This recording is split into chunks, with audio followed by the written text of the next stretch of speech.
Double pump.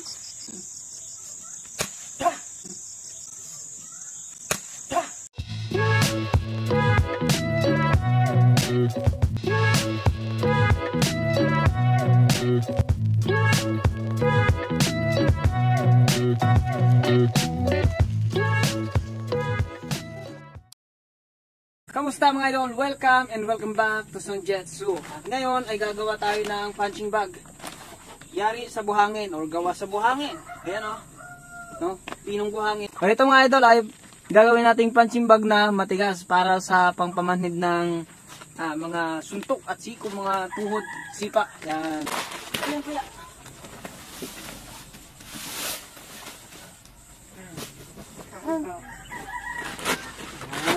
Tinatanggalan natin ng mga bato kasi masakit talaga ito pag mga ganitong bato. Ayan o, pag napasama yan sa ilalim, masakit talaga yan.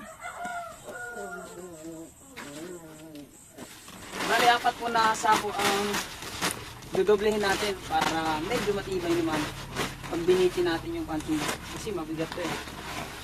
Right? Thanks for watching! Ayan ang tamping na bawal irog.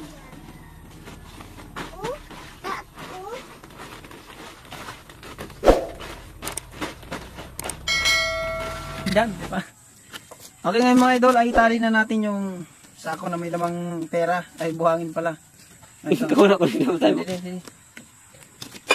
Ganito lang ang diskarte para medyo magandang pagkatali natin.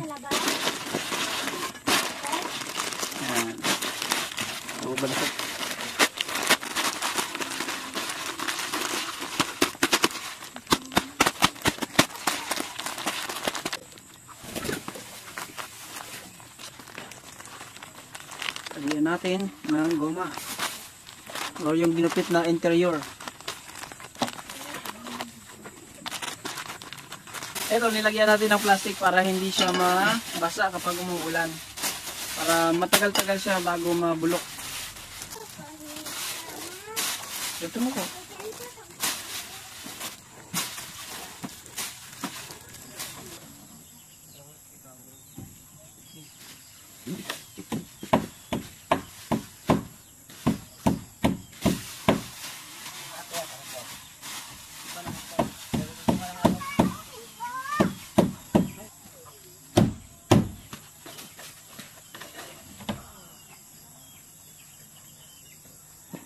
So ayan mga idol, ito na yung punching bag natin, ano.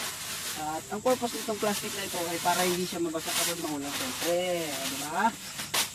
Pagtapos ng practice, iligpit. Iligpit talaga. Diba ba? Pag magpa-practice, taas naman. Ganun lang. Ganun lang kasimple ang DIY natin mga idol. Okay. Tara, practice natin. Try natin mag-practice.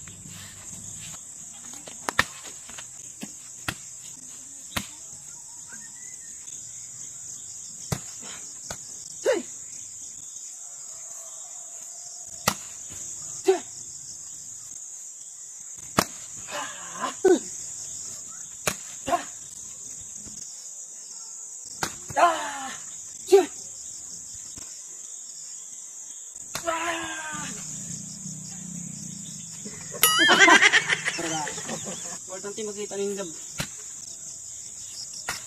double pump.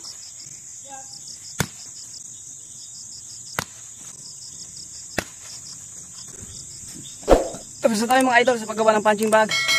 Thank you for watching. Sa mga hindi pa nakasubscribe, please like and subscribe and hit the notification bell para update ka sa mga video na ina-upload ko. Bye bye.